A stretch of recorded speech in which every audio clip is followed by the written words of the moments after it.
Carlos Sainz has been the main talk of the town in 2024, whether it's been him bleeding out and nearly dying in Jeddah or just before the Corniche Jeddah Grand Prix, then the next race getting a weight reduction, to him winning a race, a Ferrari 1-2 headed by Carlos Sainz, to everybody on the grid being like, hey, I think I also need a weight reduction so that I can beat Max Verstappen. And honestly, it was quite impressive him beating Max Verstappen. Wow, Carlos Sainz, is he, apart from Max Verstappen, is he the best driver on the grid currently? So, I mean, the second best. Oh my, I think so.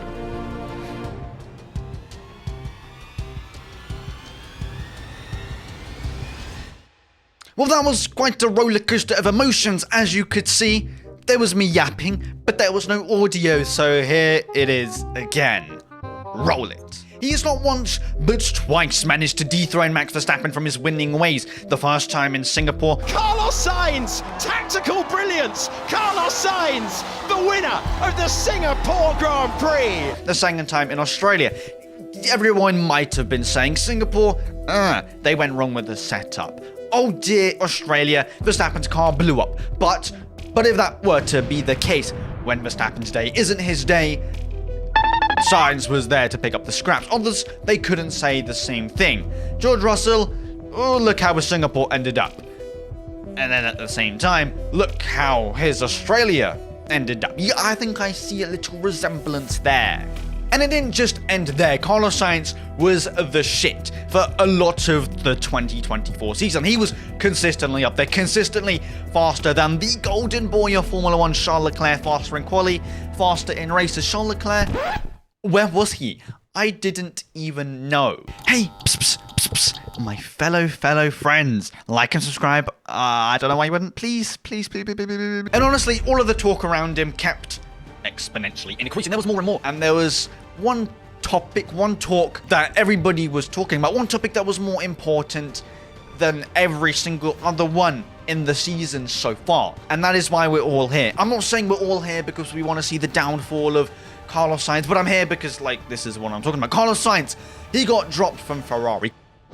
Carlos Sainz, a person who was just dethroned Verstappen twice. Carlos Sainz, a person who has been consistently scoring podiums, consistently faster than Charles Leclerc, a three-time race winner. How is he getting dropped? I'm not quite sure. However, the El Plano Ferrari didn't stop there. They picked up Sir Lewis Hamilton, who was looking kind of washed until he wasn't at the Silverstone Grand Prix. 8 times we've said it before. Here's a ninth for you.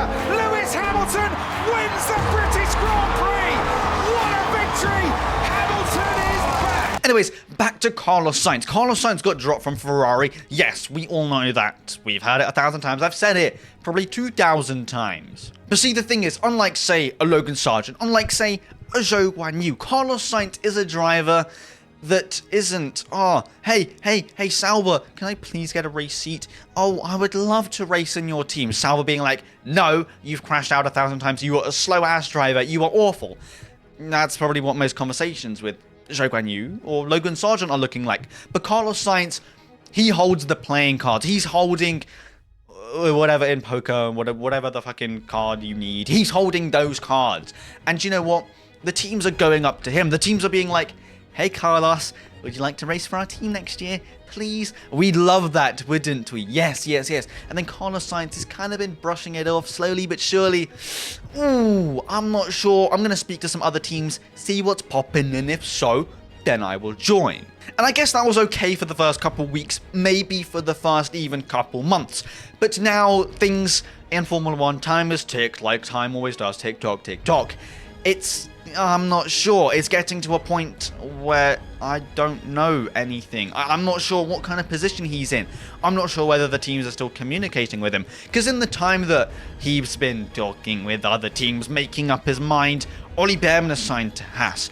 Esteban Ocon, his market value has gone straight up into the roof. I thought that wasn't possible. I thought he was literally at the bottom of the ground, at the bottom of the ocean. And that's pretty much where he was when his car slammed into the ground in Monaco. Unbelievable, man. I don't fucking understand what he was doing. His ability to crash into teammates was frowned upon by everyone. His inability to keep a clean season without crashing into his teammate was there. And I think everybody had made up their mind on Esteban Ocon. we don't really want to see you here anymore. But after Carlos Sainz has been taken time after time, market value has risen, talks with, say, Haas have continued, and Ocon is looking like he's looking in a better position than Carlos Sainz. How? This is Ocon, and then this is Carlos Sainz. It's not mathing. Lance Stroll has signed yet again to Aston Martin. Oh, did we expect that? Yeah. Nico Hülkenberg, he signed to Sauber. Gasly has re-signed to Alpine. Tsunoda has re-signed to RB. And Checo Perez has signed to Red Bull. The pieces of the puzzle of the entire grid for 2025 are slowly coming together. And there's something that is prominent between every single team. And under none of their team names, it says Carlos Sainz. This is exactly like going to a club, seeing 5 beautiful women, them all swarming over to you and them being like, hey, hey, hey, hey, hey, you know what I'm saying? You know what I'm saying? And then you brushing them off slowly, being like, okay, let me just walk around, see what's popping, let me talk to some people and then, or maybe not. Carlos Sainz walks around the club. He sees people that resemble Gorlock the Destroyer. He sees people that resemble the conductor from Thomas the Tank Engine. And then he's like, oh dear. And then he walks over back to the females and then he's like, hey. You know, like Miles Morales, hey. And then what are they meant to say? You've declined us already once. Oh, we don't want you anymore. We found somebody better. That is precisely what is happening. Carlos Sainz, oh, we said no, maybe. Oh, I'll put you on hold so many times. And that's kind of disrespectful. The teams, I'm not sure whether they want him anymore. However, that's just me rambling because, of course, who wouldn't want Carlos Ferrari because they dropped him? But everybody else, oh, pretty much everybody else, they probably would want Carlos Sainz in their team. Williams, they really want Carlos Sainz. But at the same time, Williams are Williams, currently have 4 points, and they have nothing to show for this entire season. Who knows that Alex Albon and James Vowles' master plan for 2025, 2026 might come into fruition, and it might be good long term. However, Carlos Sainz, does he really want to be dilly-dallying at the back? I'm not sure. He's won a race, he's stood on the podium multiple times. The fall-off would be like, oh my god, wait a minute, boom. And then, does he really want that? I mean, it's going to happen because all of the other teams are pretty poop. Ooh, Carlos Sainz hasn't really glanced an eyeball at Williams, but they've really put all of their eggs into his basket, and who knows, he might sit on them, crack them all, and say no thank you. At the start of the season, he was heavily linked to Sauber, Kick, Stake, Audi. However, they all fell through slowly but surely, because he was declining that team for the longest time possible. His dad might be an Audi driver, there might be some potential in Audi in 2026, however that's 2026, and who knows whether they're going to be a rocket ship in 2026, or they're going to be absolute poop, just like Haas when they entered Formula 1. Yet again, that might be a good option for the future, but I think Carlos Sainz is more thinking about the here and now, what team is good right now, but not what team is going to be good in the next couple years. Because Stake, P10 in the Constructors, 0 points. Valtteri Bottas is 21st on a 20-driver grid. Oh, doesn't look too good. And another year of pure pain, and who knows, 2026 might be another gamba.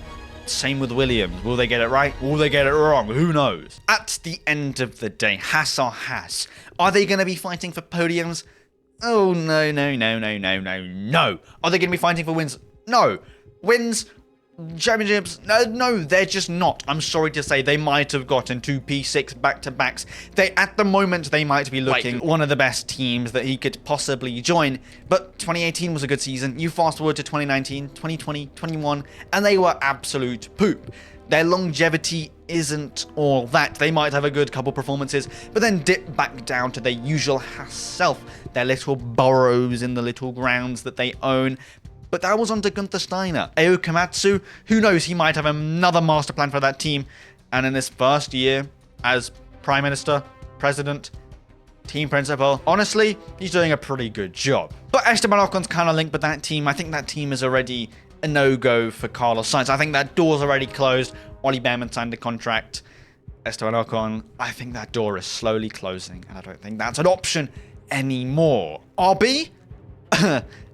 No. Been there, done that. But the thing is, he's also been there and done that at Alpine. However, that's a whole different story. There were heavy rumours him and Alpine might be making a reunion. And honestly, this might not be the worst thing that has come out of the Formula 1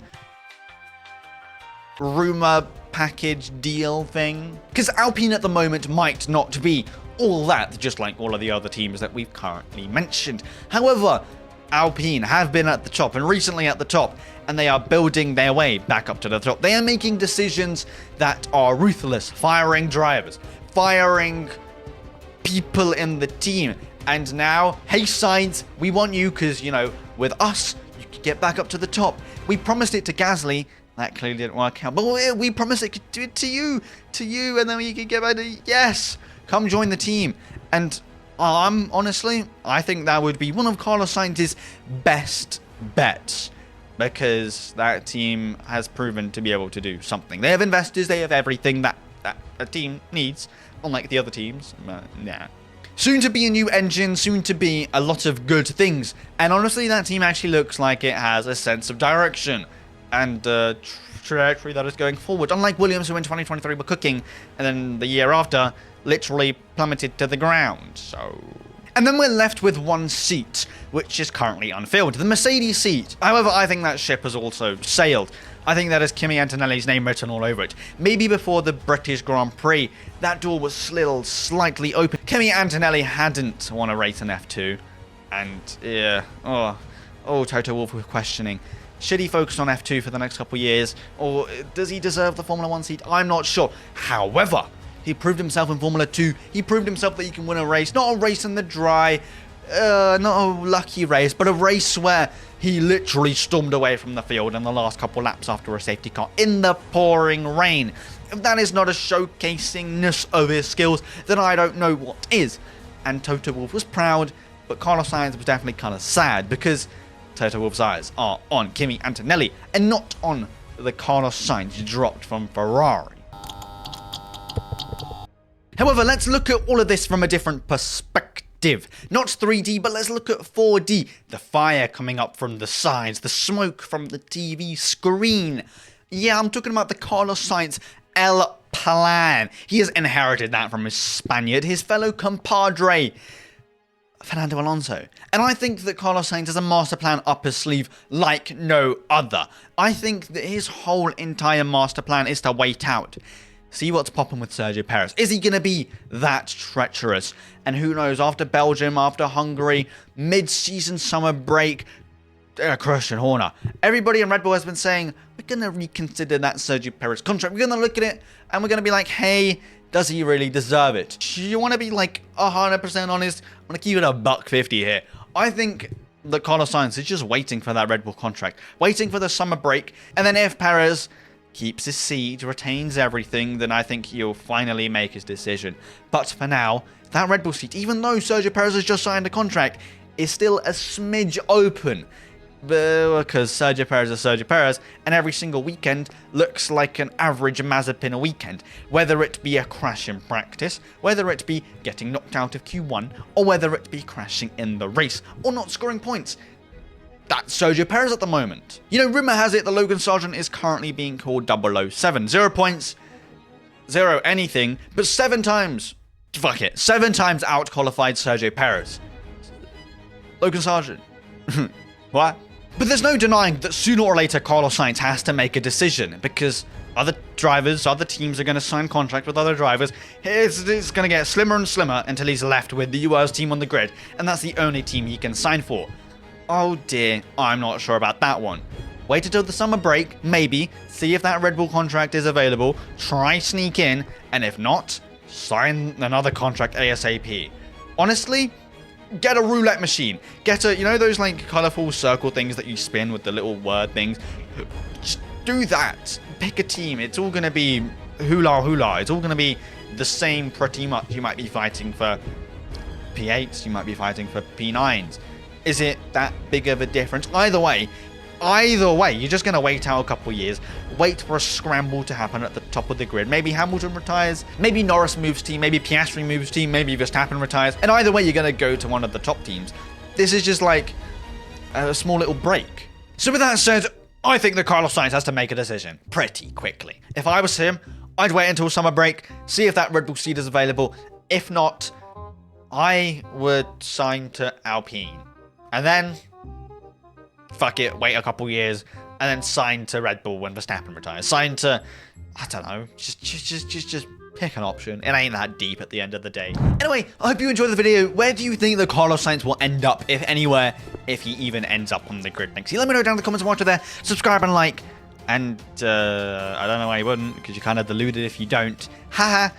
Be a real. Hope you enjoyed the video. Have a safe and fantastic rest of your day. Don't die because you can't watch other videos. Blah, blah, blah. Peace. That's all, folks.